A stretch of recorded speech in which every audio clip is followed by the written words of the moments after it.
আয়নাঘরের আদলে অনৈতিক কর্মকাণ্ডের গোপন ঘরের সন্ধান মিলল এবার কুমিল্লায়। এতদিন মধ্যরাতে এই ঘর থেকে কান্নার শব্দ ভেসে আসলেও মুখ খোলেনি কেউ, কারণ এই ঘরের মালিক ছিলেন মন্ত্রী শ্যালক।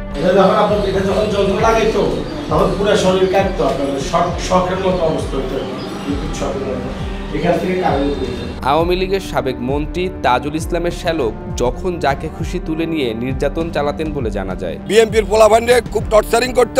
কুমিল্লা লাকসামে দীর্ঘ 16 বছরের নির্যাতনের শিকার হয়েছেন অনেকেই। আওয়ামী সরকারের পতনের পর একের পর এক বের হয়ে আসছে চাঞ্চল্যকর সব তথ্য। মন্ত্রী তাজুল ইসলাম বা তার শ্যালকের বিরুদ্ধে কেউ কথা বললেই তাকে লাকসামের এই আয়নাঘরে তুলে নিয়ে যাওয়া হতো বলে জানান স্থানীয়রা। আমরা কি করব, লাকসাম যে আয়নাঘর সৃষ্টি হয়েছে, এই আয়নাঘর সৃষ্টির কারণে আমি সাধারণ ফ্যামিলির একটা সন্তান। আমি লাকসাম বাজারে আজকে 25 বছর ব্যবসা করি। আমি মসজিদ থেকে নামাজ পড়ি বাইরেছি, আমাকে নির্মম ভাবে 10-15 জন পোলাপান তুলে নিয়ে আমাকে মেরে রেল লাইনের সাইডে ফালাই দিয়েছে। আমার এই হাতটা ভাঙিয়ে গেছে। আমি 1,70,000 টাকা আমার ট্রিটমেন্টে গেছে। সবচেয়ে অবাক করার বিষয় হচ্ছে লাকসাম থানা ভবনের ঠিক বিপরীতে অবস্থিত এই আয়নাঘর। প্রসঙ্গতই প্রশ্ন ওঠে, আইন শৃঙ্খলা বাহিনীর নাকের ডগায় দিনের পর দিন অসহায় মানুষকে নির্যাতন করা হলেও কেন তারা নীরব ছিলেন? আমার গ্যালারি নামের একটা মাঠ আছে, ওটা 3 তলা একটা আয়নাঘর নামের, ওটা ছিল টর্চার সেল, লাকসামের টর্চার সেল। বিএনপির নেতা কর্মীদের, লাকসামে বিএনপির ও সাধারণ মানুষদেরকে ধরে নিয়ে গিয়ে ওখানে বিভিন্নভাবে শারীরিক মানসিক নির্যাতন করা হইতো। বিভিন্ন মানুষকে ব্ল্যাঙ্ক চেক রাখা হইতো, ব্ল্যাঙ্ক স্ট্যাম্পে জমি দামা দখল করা হইতো। এখানে বহু মানুষের পঙ্গু। ওই আয়নাঘরের শিকার আমিও ছিলাম একদিন। 2022 সালে, আমার স্পেসিফিক তারিখটা মনে নাই, আমাকে একবার ওখানে নেওয়া হয়েছে। আমাকে ওইখানে মানসিক শারীরিক অনেক নির্যাতন করা হয়েছে, কিন্তু আমরা ওই সময় বলার ভাষা পাই নাই। আমাদেরকে ওইভাবে থ্রেট করা হয়েছে, আমাদের পরিবারকে থ্রেট করা হয়েছে। এই বিষয় যদি আমরা বাইরে কোনো আলোচনা করি, তাহলে আমাদের পরিবারকেও ছাড়বে না।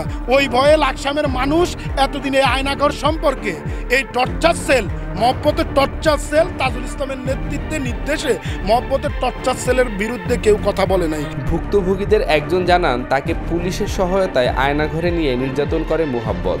ব্যক্তিগতভাবে এই আয়নাঘরে কমপক্ষে 10 বার নির্যাতিত হয়েছে এবং পুলিশের সহায়তায় নির্যাতন। লাকসাম থানার তৎকালীন সাব ইন্সপেক্টর বোরহান উদ্দিন, ও ছিল এখানে ছাত্রলীগ যুবলীগের ক্যাডারদের ভূমিকা ছিল, তাদের ভূমিকা চেয়ে তার ভূমিকা ছিল বেশি।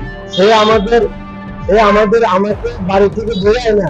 7 ফেব্রুয়ারি 2018 সেই সর্বপ্রথম আমাকে এখানে প্রথমবার আমি সেদিন নির্যাতিত হই। রাত 10টায় এনে 2টা আমাকে থানায় জমা দিচ্ছে। আমি যখন থানায় যাই তখন আমার মনে হচ্ছিল যে আমি মরে যাব। লাকসাম উপজেলা ভাইস চেয়ারম্যান এবং উপজেলা আওয়ামী লীগের সাধারণ সম্পাদক মহব্বত আলী ছিলেন এলাকার অঘোষিত মহারাজ। বোনের জামাই সাবেক মন্ত্রী তাজুল ইসলামের প্রভাবে তিনি হয়ে ওঠেন স্বৈরাচার। তাজুল ইসলাম মন্ত্রণালয় চালালেও লাকসাম মনোহরগঞ্জের নিয়ন্ত্রণ ছিল মহব্বত আলীর হাতে। বিভিন্ন জায়গা থেকে লোকজন ধরে নিয়ে হাত পা ভাঙে দিত। এখানে আমাদের সবুল্লাহ নামে একজন আছে, হাত পা ভেঙে দিছে। আমাদের কাদরা গ্রামে অনেক বাড়ি ভাঙচুর করেছে। একটা ছেলেরে আমাদের রমজান আলী নামে, তাদেরও হাত পা ভেঙে দিছে, তার মারা নির্যাতন করা হয়েছে। টেন্ডারবাজি, চাঁদাবাজি, জমি দখল থেকে শুরু করে সকল কিছুর কলকাঠি নাড়তেন এই মহব্বত। গড়ে তুলেছিলেন সশস্ত্র ক্যাডার বাহিনী। তাজুল মহব্বতের অত্যাচারে স্থানীয়রা দিশেহারা হলেও গুম হত্যার ভয়ে তা প্রকাশ করতে পারতেন না। তাদের কথা অনুগত তারা না হতো, তাদেরকে এখানে ধরে এনে হাত পা ভেঙে দিত, তারপরে শারীরিকভাবে নির্যাতন করতো। তাদের কথা মতো যারা না চলবে তাদেরকে এখানে নির্যাতনের শিকার হতে হতো। তারা জোর করে মানুষের জায়গা সম্পদ, অর্থ সম্পদ লুটতরাজ করতো, মানুষের এখানে এনে হয়রানি করতো। এটাই ছিল মূলত তাদের চেম্বার এবং 3 তলাতে।